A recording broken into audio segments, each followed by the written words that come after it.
Graça e paz a todos, amém? Amém. Quantos estão felizes com o Senhor e te dá um glória a Deus bem forte? Amém. Pegue sua Bíblia, Salmo 68, versículo 6, apenas a parte A do versículo, quem achou diz amém. Amém. A palavra do Senhor nos diz assim: Deus faz que o solitário more em família. De novo, Deus faz que o solitário more em família. Amém? Feche seus olhos mais uma vez. Senhor, em nome de Jesus, tua palavra foi lida e nós já adoramos ao Senhor aqui de inúmeras formas, com o nosso louvor, com as nossas palmas, nossos gestos, com a nossa adoração, ó Deus, com os nossos dízimos e as nossas ofertas. E agora nós queremos te adorar através da tua palavra, Senhor, que os nossos ouvidos estejam atentos ao que o Senhor quer nos dizer e que os nossos olhos estejam atentos ao Senhor, que o Senhor quer nos mostrar, que o nosso coração esteja aberto para o agir do Senhor. Amém? O tema dessa campanha é Minha Família no Altar de Deus. Não é qualquer altar, é no altar de Deus. E quando nós falamos em altar, algumas coisas nós lembramos. O que é um altar? Um altar é um lugar de oração. Um altar é um lugar de adoração, é um lugar de sacrifício. O altar, ele é um lugar onde se manifesta a presença de Deus. O altar, ele é um lugar de bênção. E é nesse lugar que o Senhor quer que a sua família esteja. Num lugar de bênção. Amém ou não?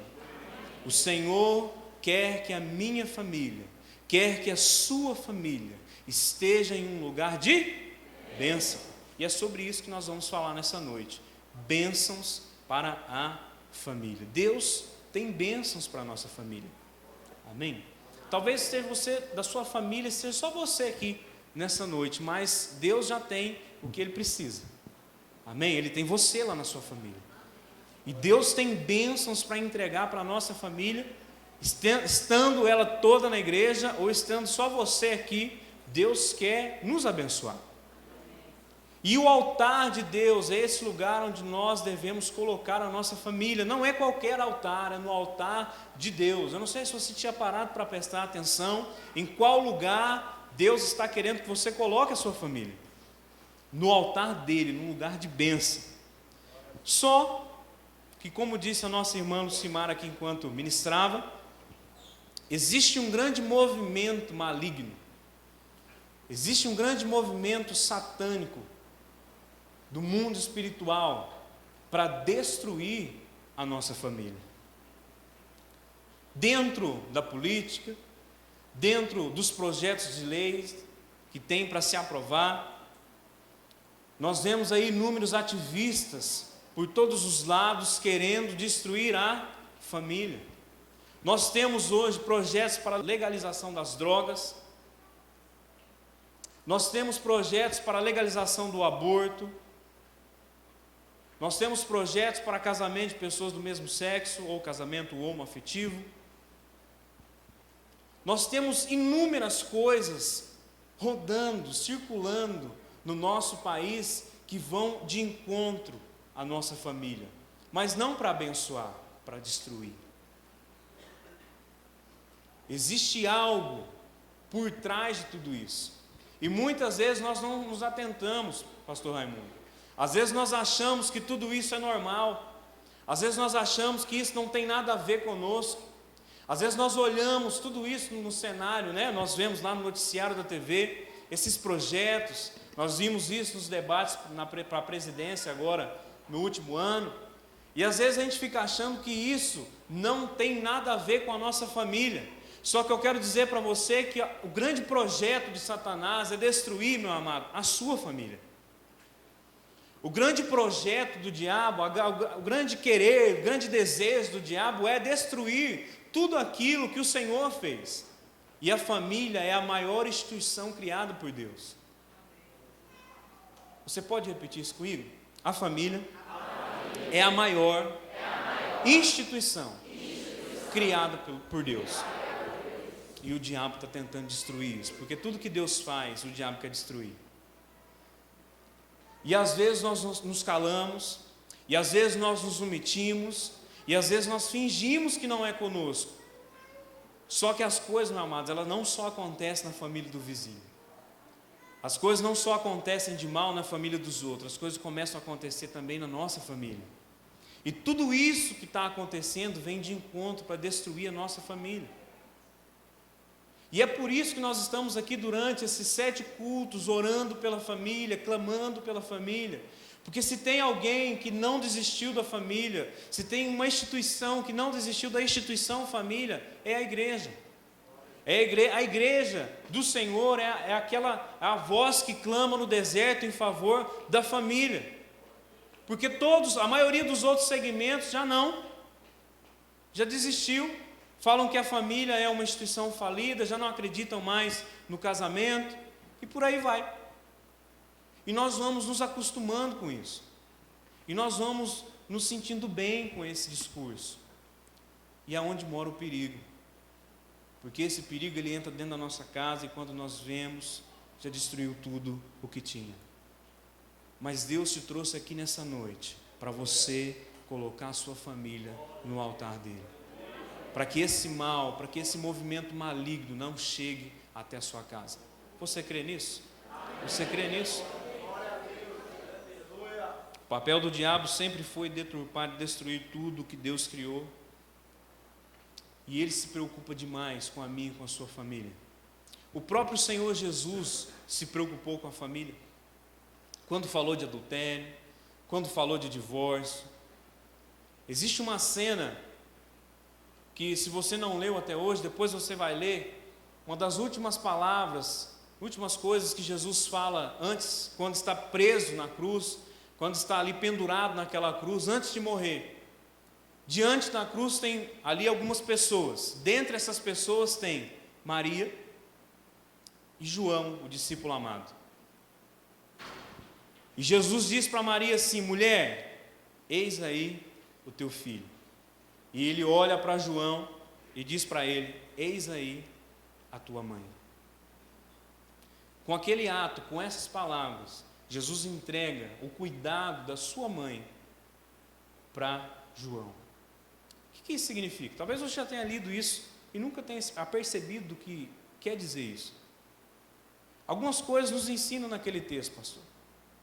Primeiro, ali nos dá a entender que José já havia morrido. E a cultura da época não era boa para que uma mulher ficasse sozinha. E mesmo diante de toda aquela cena, Jesus segurando ali nos seus ombros o peso do pecado de toda a humanidade, Jesus à beira da morte, pronto para morrer, e mesmo assim ele estava preocupado com a sua família. E você, meu irmão? Você tem se preocupado com a sua família? Será que nós temos nos preocupado com a nossa família? E eu tenho uma pergunta para te fazer, uma pergunta que mexeu com o meu coração enquanto eu fazia esse sermão. Onde você tem colocado a sua família? Em qual altar está a sua família? Porque altares nós temos inúmeros espalhados pelo mundo. Nós temos altares de todos os tipos, de todas as formas, espalhados pelo mundo todo. Mas a grande pergunta é: aonde eu tenho colocado a minha família? Você pai, você mãe, talvez você filho, que não tem os seus pais na igreja, onde você tem colocado a sua família? Em qual altar está a sua família?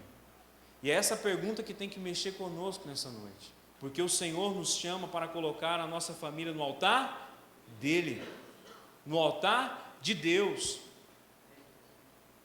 O Senhor nos chama para estar nesse altar. E aonde nós temos colocado a nossa família? Nós vamos ver alguns textos aqui nessa noite que falam sobre as bênçãos que Deus tem para a família. Essas perguntas às vezes mexem conosco, essas perguntas às vezes nos deixam tristes, porque talvez o altar que a nossa família está não é o de Deus, mas Deus pode mudar isso hoje, amém? E quando nós colocarmos a nossa família diante do Senhor, e quando nós apresentarmos a nossa família no altar dele, Deus derrama sobre nós bênçãos e bênçãos sem medida.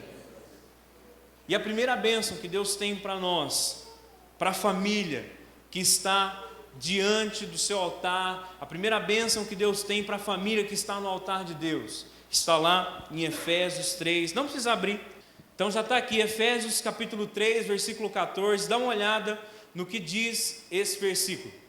Por esse motivo, eu me ajoelho diante do Pai, de quem todas as famílias no céu e na terra recebem o seu verdadeiro nome.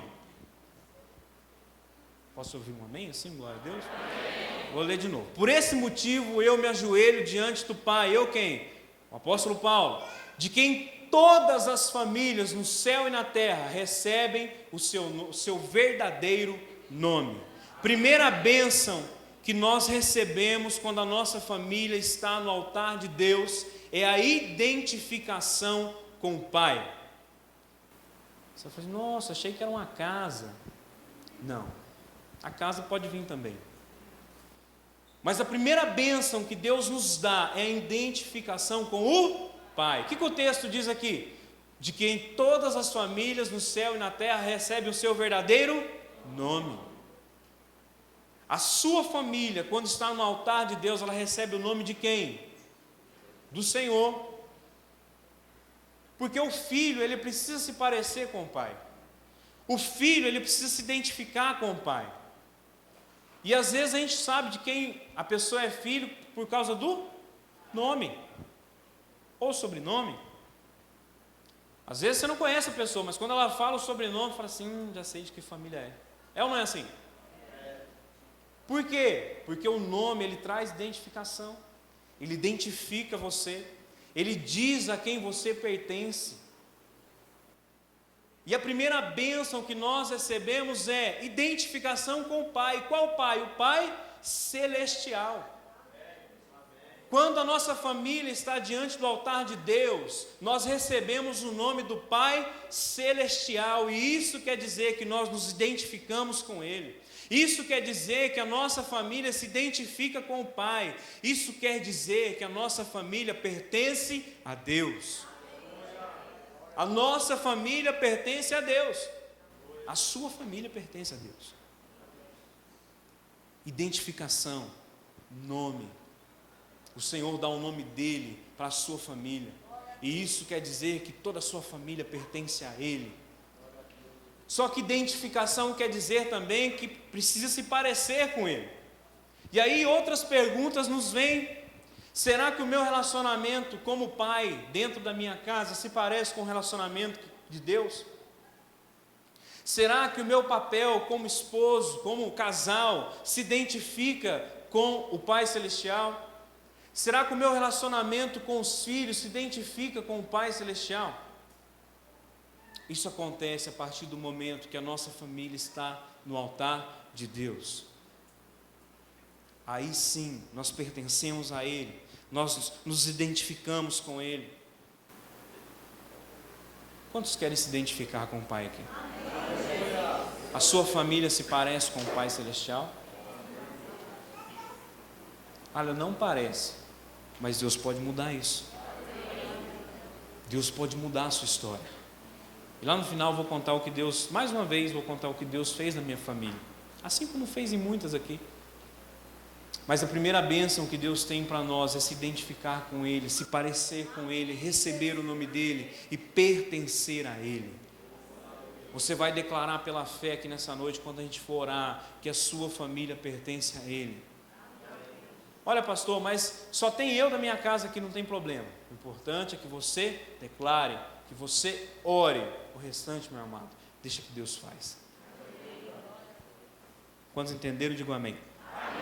A nossa identidade da família está em Deus. Na sua família tem um pai. Sabe quem é o nosso pai? Deus.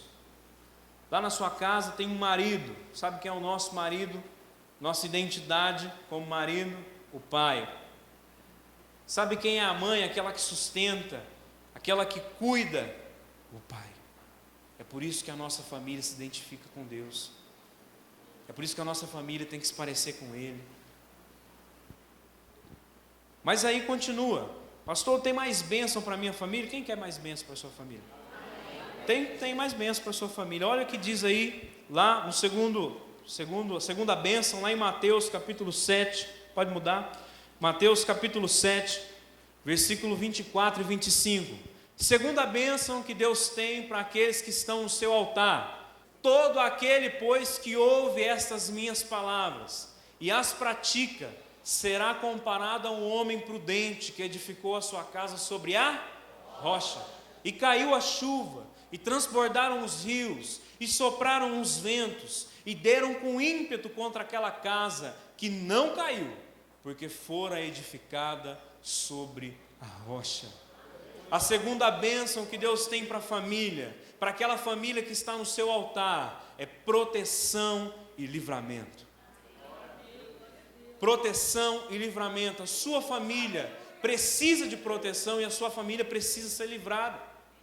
Como eu disse aqui no início, meu irmão, existem forças espirituais muito além do que nós pensamos para destruir a nossa família. E aí o que nós fazemos? Nós precisamos de uma blindagem, nós precisamos de uma proteção. Quem que pode nos proteger? O Senhor Deus Todo-Poderoso. É o único que pode proteger a nossa família. Se não for Deus proteger a nossa família, se não for Deus nos livrar de todo o mal que o mundo tem causado às famílias, meu irmão, tudo isso aqui já teria se desfeito, destruído. As famílias já teriam se desintegrado. Mas por que não acontece isso? Porque existe uma proteção e um livramento de Deus. Porque toda família, por exemplo, passa por tempestade. O que está falando aqui no versículo? Vai falar ali no versículo 25. E caiu a chuva, e transbordaram os rios, e sopraram os ventos, e deram com ímpeto contra aquela casa. Meu irmão, a sua família, ela vai passar por tempestades. Vai vir a chuva contra a sua família. Vai vir os ventos. Vão vir as ondas fortes. E talvez você esteja passando por isso hoje. Talvez você está aqui sentado pensando nos problemas que tem lá na sua casa. Talvez você esteja no meio dessa tempestade. E o que são essas tempestades? São os problemas, são as dificuldades. Talvez faltou dinheiro para pagar uma conta. Talvez alguém perdeu um emprego na sua casa. Talvez você descobriu que seu filho começou a usar droga. Ou talvez você ficou sabendo que a sua filha está namorando alguém que você sabe que não vai prestar, não vai dar certo. São esses tipos de coisas que causam uma tempestade na nossa vida. Talvez você esteja à beira de se separar da sua esposa ou do seu esposo. Talvez você esteja no meio dessa tempestade. E o que nós precisamos então? Da proteção e do livramento do Senhor. Amém ou não? Você precisa da proteção de Deus? Do livramento? Lá em casa está tudo uma bênção lá em casa. Mas a Bíblia diz: aquele que está de pé, cuide para que não caia. Vigia, ora. O diabo ele está ao nosso derredor, rugindo, como um leão, buscando nos tragar, nos destruir, nos devorar.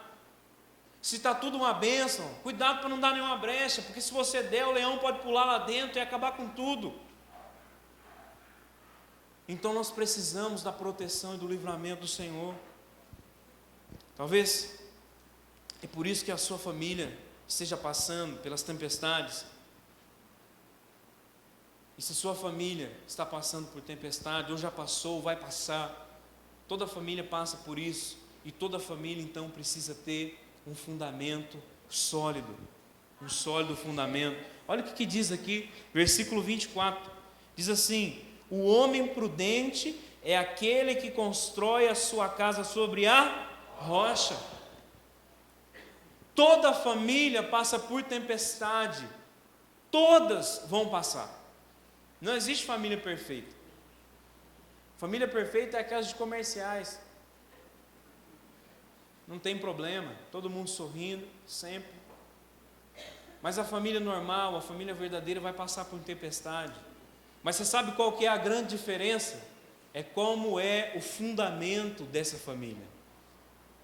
Se essa casa, se essa família está edificada sobre a rocha, meu irmão, pode vir chuva, pode vir vento, pode vir o problema que for, não cai. Achei que eu ia ouvir um glória a Deus. Pode vir qualquer problema, se o fundamento da sua casa for a rocha. Quem é a rocha? Jesus. Eu poderia citar aqui inúmeros textos que falam que Jesus é a rocha. Então Jesus, ele é o sólido firmamento da sua família. Se Jesus não está no seu casamento, coloque Jesus no seu casamento. Se Jesus não está no seu relacionamento com os seus filhos, coloque Jesus lá. Se Jesus não está dentro da sua casa, convide ele para entrar dentro da sua casa. Porque ele é o firme fundamento, o sólido fundamento. Quando Jesus estiver dentro da nossa casa, dentro dos nossos relacionamentos, dentro da nossa família, pode vir o problema que for, meu amado. A sua casa, a sua família não vai ser abalada. Amém. Quem que diz isso? A palavra do Senhor nos diz isso. A família, ela precisa de uma base, um alicerce, um fundamento. Caso contrário, ela fica solta. Você já viu alguém construir uma casa e construir assim, começando do chão? Sem furar, sem fazer um fundamento?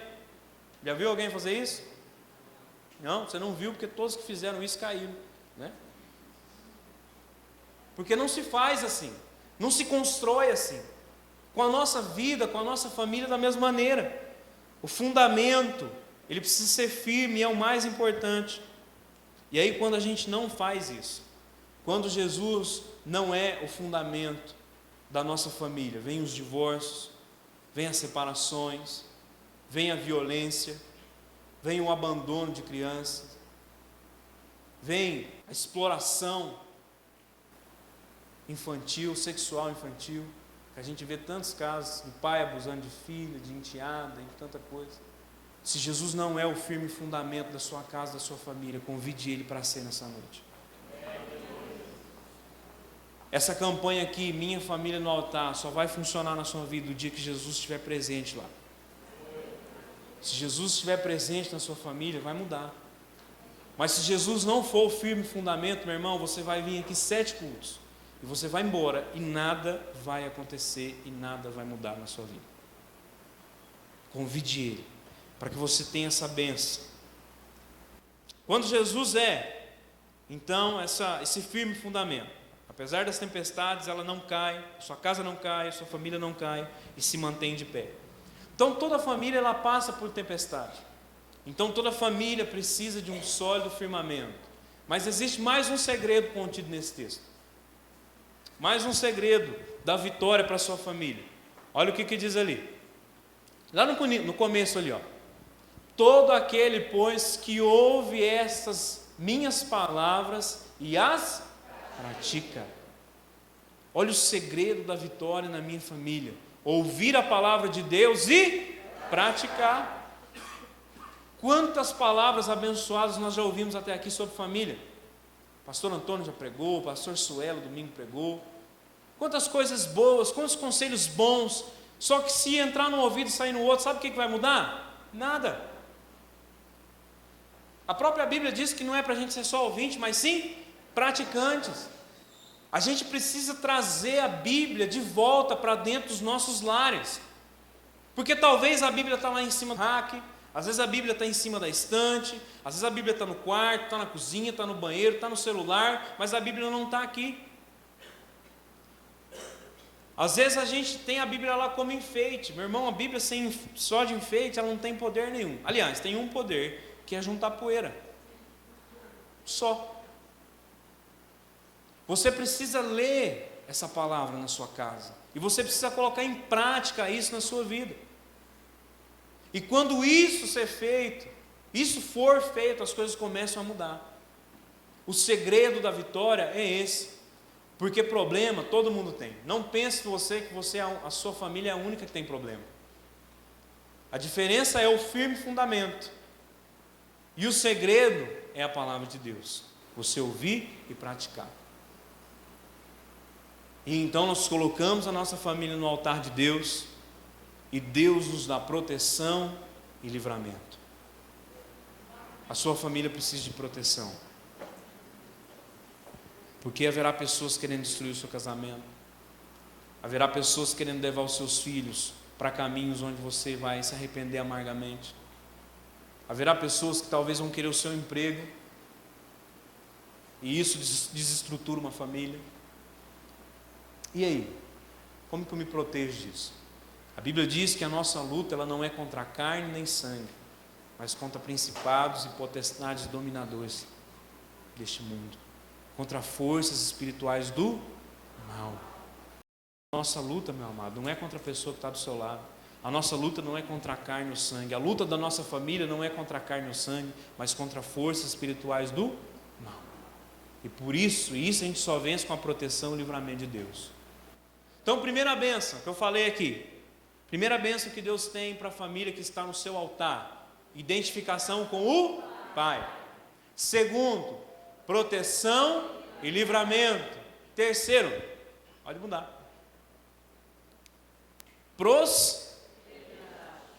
Alguém pode pensar, até que enfim. Amém ou não? Quem quer ser próspero? Vamos ver o que diz aqui. Um texto falando de Abraão. De ti farei uma grande nação, e te abençoarei, e te engrandecerei o nome. Sê tu uma bênção. Abençoarei os que te abençoarem, e amaldiçoarei os que te amaldiçoarem, e em ti serão benditas todas as famílias da terra. Erga sua mão e diga assim: eu recebo. Em ti serão benditas todas as famílias da terra. Irmão, você quer saber um homem próspero na Bíblia? Abraão. Deus chegou para Abraão e falou: Abraão, você está vendo essa terra aqui? Eu estou vendo. Então, pois é, isso aí é seu e da sua descendência. Abraão foi um homem próspero, e essa bênção se estendeu à sua descendência. E o povo que descendeu, os hebreus que descenderam ali de Abraão, os povos judeus, eles são prósperos até hoje. Você sabia que as maiores fortunas do mundo estão nas mãos dos judeus? Sabia? As maiores fortunas do mundo estão nas mãos dos judeus. A descendência, isso é uma aliança, isso é uma bênção que passa para a posteridade, para a sua descendência. E aí Deus vai dizer para Abraão assim: Abraão, em ti serão benditas todas as famílias da terra. Se a tua família estiver no altar do Senhor, a tua família será bendita, será abençoada e será próspera. Essa bênção alcança a sua família. Deus tem prazer em prosperar a família. O grande problema que a gente não entendeu até hoje, que a gente acha que ser próspero é ser rico, é ter todo o dinheiro do mundo. Não, ser próspero não é ser isso. Ser próspero é você confiar em Deus e Deus não deixar faltar nada na sua vida. Pastor, mas eu queria ser rico. Mas talvez você fosse rico, você não serviria o Senhor. Sabe por que tem gente que Deus não dá mais? Porque se desse, Ele Verdade. Uma vez um jovem, quando eu era líder de jovem, perguntei qual carro que ele queria ter. Ele falou assim: não, eu queria ter um carro bem simples. Eu falei: qual? Ele falou: um Camaro. Eu falei assim: mas se você estivesse dentro de um Camaro, sábado à noite, você estaria aqui no culto? O que vocês acham? Não estaria. Então por isso que tem coisas que Deus não nos dá, viu?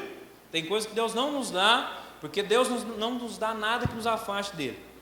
Deus nunca vai nos dar nada que nos afaste dele. Então prosperidade não é todo o dinheiro do mundo, não. Prosperidade não é você ter uma conta bancária assim, aqueles cartão pretinho que eu nem sei o nome, né, que não tem limite. Não é isso. Prosperidade é você ter ausência de necessidade. A Bíblia vai dizer lá em Mateus 6 assim: buscai o reino de Deus e a sua justiça, as demais coisas vos serão acrescentadas. Lá em Mateus também vai dizer: por que andais ansiosos com o que vão comer, com o que vai beber? Porque Deus é aquele que supre toda necessidade. Talvez, meu irmão, você nunca vai ser rico. Por favor, não fique decepcionado comigo. Talvez você nunca vai ser rico. Mas Deus também nunca vai te deixar faltar nada. E Deus tem cuidado da sua vida. Você pode olhar. Começa a olhar para dentro da sua casa. Talvez não tenha tudo que você queria que tivesse, mas aquilo que é necessário tem. Deus nos faz prosperar. Deus tem uma bênção de prosperidade para a família. Eu vejo isso na minha casa, eu vejo isso na casa dos nossos irmãos. Deus, Ele não deixa faltar nada. E quando você acha que vai faltar, Deus envia alguém ainda para abençoar a sua vida. Então, meu irmão, creia, confie nele. Porque a bênção da prosperidade está sobre a sua família. Deus, Ele prospera as famílias. Não sei se você já percebeu isso, mas tem gente que casa, às vezes não tem nada. Já viu isso? Não tem nada. Aí Deus vai abençoando, Deus vai dando força para o casal, e o casal vai construindo, e o casal vai crescendo, e com os anos, vem os filhos, e eles conseguem comprar uma casa, conseguem comprar o seu carro, criam os filhos, e está bem. Quem que fez isso? O Senhor. Não, fui eu que fiz, mas se Deus não te der força para fazer, você não faz nada. Então Deus, Ele prospera, Ele cuida, Ele abençoa, Ele sustenta, amém? E essa bênção Deus tem para todas as famílias que estão no seu altar. Um texto que eu gosto muito, que foi dito pelo rei Davi, ele disse lá no Salmo 34 assim: fui moço e já agora sou velho, porém jamais vi o justo desamparado e nem a sua descendência mendigar o pão. Você crê nessa palavra?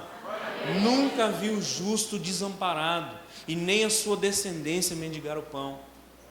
Deus é aquele que levanta da opressão o necessitado para um alto retiro e lhe prospera as famílias como rebanho. Salmo 107. Nosso Deus é o Deus que faz o que está lá no Salmo 113: faz que a mulher estéril viva em família e seja alegre mãe de filhos. Deus abençoa a família.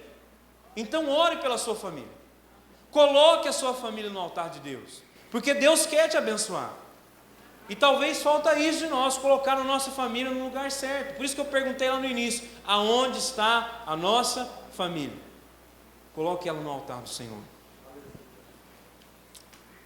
E para encerrar, a quarta bênção que Deus tem para a nossa família: salvação.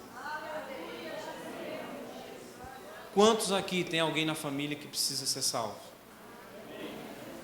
99,9%. Existe alguém lá na sua família que precisa ser salvo pelo Senhor. E eu quero dizer que o único que pode fazer isso por você é Ele. E essa bênção Ele tem para aquelas famílias que estão no seu altar. Você crê nisso?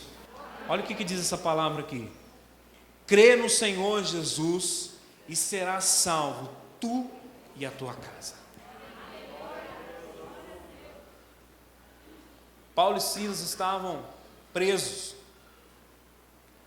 Depois de pregar a palavra, a cidade vai ao alvoroço e manda prender Paulo e Silas. E quando era por volta ali, meia-noite, Paulo e Silas não estavam reclamando, não estavam murmurando, não estavam dizendo assim: por que Deus não salva alguém? Por que Deus não faz isso? Por que Deus não faz aquilo? Sabe o que Paulo e Silas estavam fazendo? Louvando e adorando a Deus. E aí a Bíblia diz que de repente teve um terremoto, e as cadeias se abriram, as portas se abriram, as correntes quebraram, e as portas da cela onde eles estavam se abriram. E quando o carcereiro, tinha um carcereiro ali cuidando deles, quando esse carcereiro chega e vê as portas, as cadeias ali toda aberta, ele fala assim: ou eu me mato, ou vão me matar daqui a pouco. Eu vou me matar. E quando ele estava prestes a tirar a sua própria vida, Paulo e Silas o interrompem, dizem para ele que ele não precisava se preocupar, que estava todo mundo ali dentro. E aquele carcereiro vê o poder de Deus, experimenta do agir de Deus, E ele pergunta para Paulo e Silas: o que eu preciso fazer para ser salvo? E Paulo e Silas respondem: crê no Senhor Jesus e serás salvo, tu e a tua casa. Eu quero dizer que essa palavra é para a sua vida. Crê no Senhor Jesus e serás salvo, tu e a tua casa. Porque Deus tem salvação para aquelas famílias que estão no altar dele. Coloque, meu amado, minha irmã, meu irmão, a sua família no altar, porque Deus quer salvar a sua família. E talvez você esteja aqui, como eu disse no início, sentindo sozinho, porque sua família não está aqui. Deixa eu te contar uma história. A primeira pessoa a se converter na minha família foi os pais da minha cunhada, esposo do meu irmão. E aí levaram minha cunhada, porque crente é um negocinho que alastra. E aí a minha cunhada levou minha mãe, e minha mãe converteu, rapaz. E minha mãe é aquelas, pensa numa mulherzinha de oração. Tem umas irmãs aqui que eu lembro minha mãe. Todo dia está lá, né, ajoelhado no pé do sofá, orando. Inclusive por essa igreja. E a minha mãe começou a orar. Ninguém na minha família era convertido. Inclusive, a gente nem gostava muito de crente. Crente era um povo meio chato assim, a gente achava, né? Minha mãe começou a orar. Minha mãe ia para a igreja sozinha. Orando. Aí um dia ela me chamou. Sabe o que eu disse para ela? Hã? Não. Aí um dia ela falou assim: vai ter uma janta lá na igreja. Eu falei: bom, agora já é diferente. Eu falei: aí o convite mudou, né? Aí eu fui. Era um culto de passagem de ano, né, de Réveillon. Fui para a igreja. Sabe o que aconteceu? Eu gostei. Não da comida, do culto, né? Da comida também. E aí me converti. Aí sabe o que aconteceu? Meu pai se converteu. Depois minha irmã se converteu. Aí depois minha outra irmã se converteu. Aí meu irmão, lembra do meu irmão? Se converteu. Hoje é pastor, então esteve até pregando por aqui. Se converteu também. Aí faltava um cunhado, um cara mais coração duro, mais difícil. Sabe o que aconteceu com ele? Novembro do ano passado, se converteu. Melhor, novembro se batizou, mas já tinha se convertido. Hoje eu posso dizer: eu e minha casa servimos ao Senhor.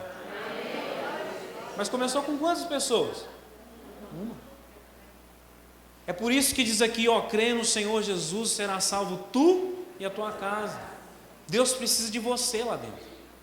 E se você deixar Deus te usar para colocar toda a família diante do altar dele, Deus pode salvar a sua família toda. Eu fico olhando para a vida da irmã Ângela. Não, sinal sem mãe. Irmã Ângela, essa mulher aí, faz uma galinhada como ninguém, né? A irmã Ângela, quando eu cheguei, a irmã Ângela, antes de eu chegar, a irmã Ângela já estava, né? E aí ela e mais algumas pessoas da família dela, as filhas e tal. E essa mulher orando, essa mulher clamando. Hoje está todo mundo aí na igreja. Hoje, se eu pedir para a família dela ficar em pé, metade levanta da igreja. Está todo mundo aí. Na família dela tem missionário, na família dela tem diácono, na família dela, olha, seminarista, tem intercessor. Olha que família linda e abençoada. Mas começou com quem? Com um ou dois, orando, com a vida dela, clamando pelos filhos. E está aí hoje, todo mundo uma bênção.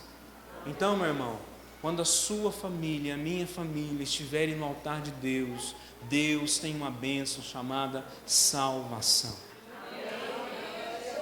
A primeira bênção, identificação com o Pai. Segunda bênção, proteção e livramento. Terceiro, prosperidade. E quarto, salvação. Deus tem salvação. Eu quero que toda a sua família esteja aqui para adorar o Senhor. Em nome de Jesus. Quantos querem colocar a sua família no altar de Deus? Então eu quero te convidar a se colocar de pé nesse momento.